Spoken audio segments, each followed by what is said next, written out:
of these people who's, you know, he's got his normal life, he's come on to a cruise and he's just seen all these different things. He's seen different ideas and he's turned it into a funny event. This is his first time in comedy. He might actually be on HBO 10 years from now and you can say, I saw his very first act.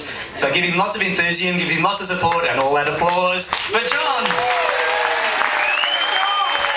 Thank you very much. My name is Jonny Law. First of all, I want to say aloha from Alaska.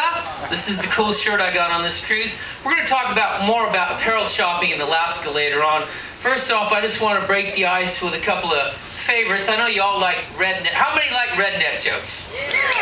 Okay, well, I used to not think I was a redneck. My family has convinced me otherwise. I took my kids to a crab feed a while back, and my oldest kid said, "Gee, Dad, this tastes just like imitation crab." I thought, wow, talk about a deprived life. Next one is, oh yeah, you know you're a redneck when you issue all your dinner guests their own personal fly swatter. That happened a while back. Let's talk about the ship though. You know you're a redneck if you smuggle food off the ship because you're afraid you're going to get hungry on the excursion. Can I see a show of hands? Okay, how about this? You might just be too lazy to go back on board and eat the free food. Or you might be like me, you're just too cheap to buy food on shore.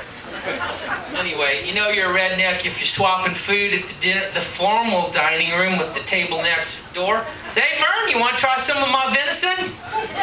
That happened the other night, and then he gave me some of his sorbet. Of course, you're a redneck if you don't know the difference between sorbet, parfait, frulet, bordelais, and francais. You know, I just didn't know the menu that well.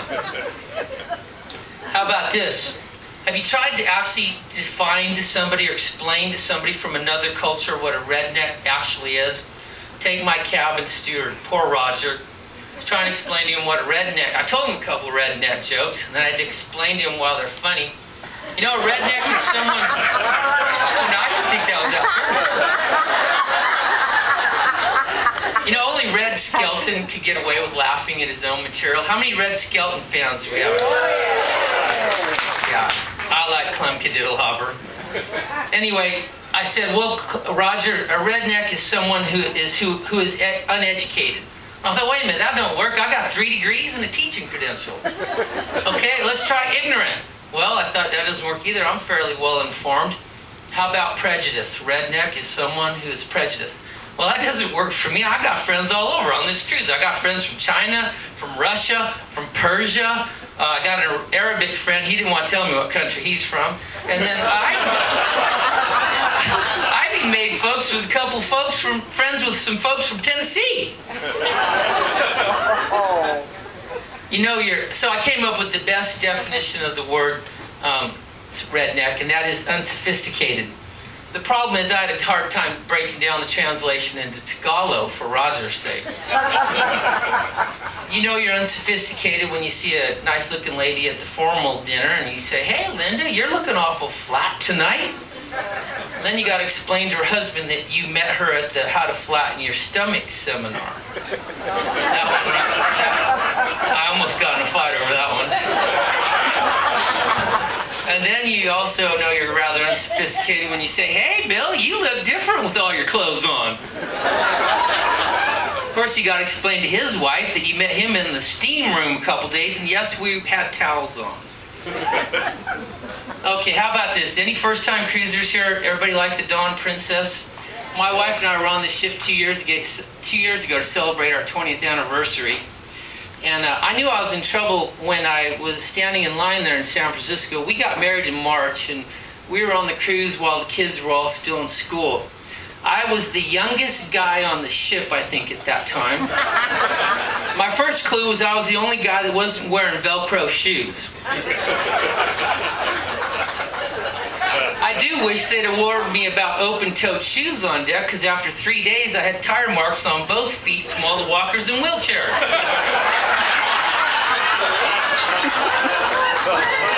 I'm sorry, all you out there. Larry, my Uncle Larry from Pennsylvania, he looks like my uncles from Ohio, and he talks like them too. He's got about 5 different kind of walking cane on this ship. Anyway, the third day out, some old boy ran over my foot and broke my right big toe with his go-kart, and I was in real trouble then. You know, the little motorized thing. Anyway, when I got off the boat in Acapulco, I went cane shopping so I could blend in with all the other gentlemen.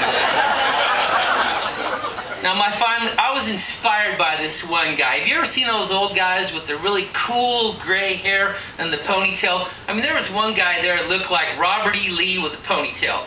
And I thought, dang, I'm going to grow me a ponytail when I get home. Of course, you can see that I'm follically challenged, so that lasted about 3 weeks.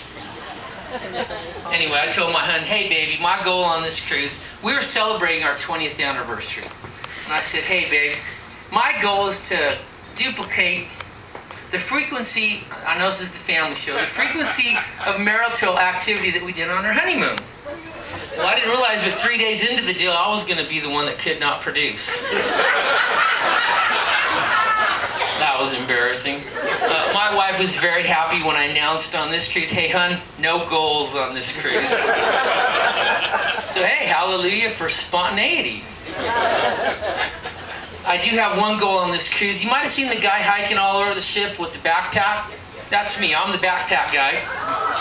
I am going on a Boy Scout backpack trip with my Eagle Scout son to Philmont Ranch. Anybody ever heard of Philmont Ranch? Boy Scouters out there in northern New Mexico. The problem is they're very strict about weight requirements, and for my height, I need to lose 10 pounds. So would y'all pray for me? I still got 12 hours left on this cruise. Oh, I forgot the one part about the prejudice. Did I mention, you know you're a redneck if your prejudice doesn't work? Because I got friends all over. Yeah, that was the Chinese, Russian, Persian, Tennessee. Anyway, I was telling this one little gal in the buffet line, I need to lose 10 pounds. She was a Chinese lady. She goes, ho ho, you wish. Yeah, win for trying. I thought, wow, your English is pretty good there,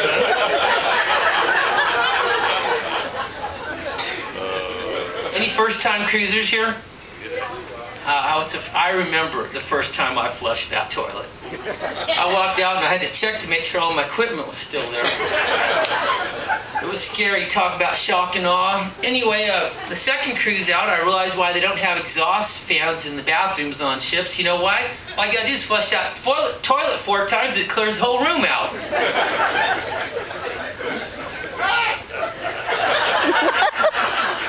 That's what I call delayed laughing. It takes a little while to sink in for some of y'all.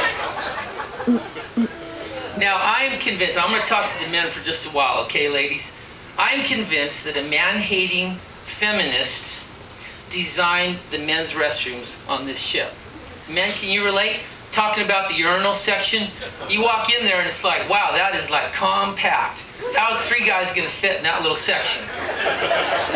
They got what I call the back-to-back unit. There's 2 urinals, one on each side of the wall. There's about 36 inches of clearance. You put 2 average males in there, and you got about 2 inches of clearance. And baby, you hope the ship doesn't lurch while you're in there. I don't care how clean it is, nobody likes to make contact with cold porcelain. Do you need more details? That was ad-lib right there. That's not even on my cheat sheet.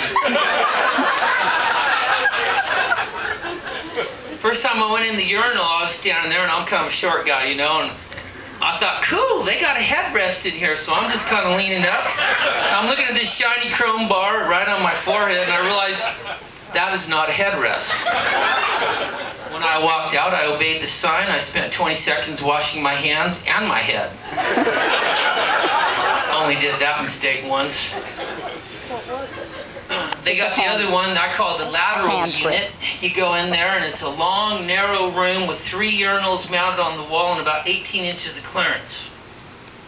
If there's at least one gentleman there, I holler out, inhale, so we can all kind of inch by. So ladies, if all of us guys seem to be quite intimate on this cruise, now you know why. We're all well acquainted. There's a couple of them on board that have a little batwing door going in, so after about several attempts, I realized I hit 3 guys in the butt and gave one guy a concussion just trying to get in there. That was embarrassing. Anyway, listen, this is my first stand-up gig. I've always fancied myself a comedian. A lot of people don't realize what a terrible burden the ministry of being a comedian is. Can you imagine what it's like to be personally responsible for the entertainment of everyone within a 50-foot radius of yourself? My family's all gotten quite gracious at laughing and courtesy laugh. So anyway, I just want to thank you all. When I got home from my last cruise, I went to a church work bee and I said, "Hey boys, anybody want to hear any of my latest material?" And one guy said, "Sure, as long as it's mime." Thank you all very much.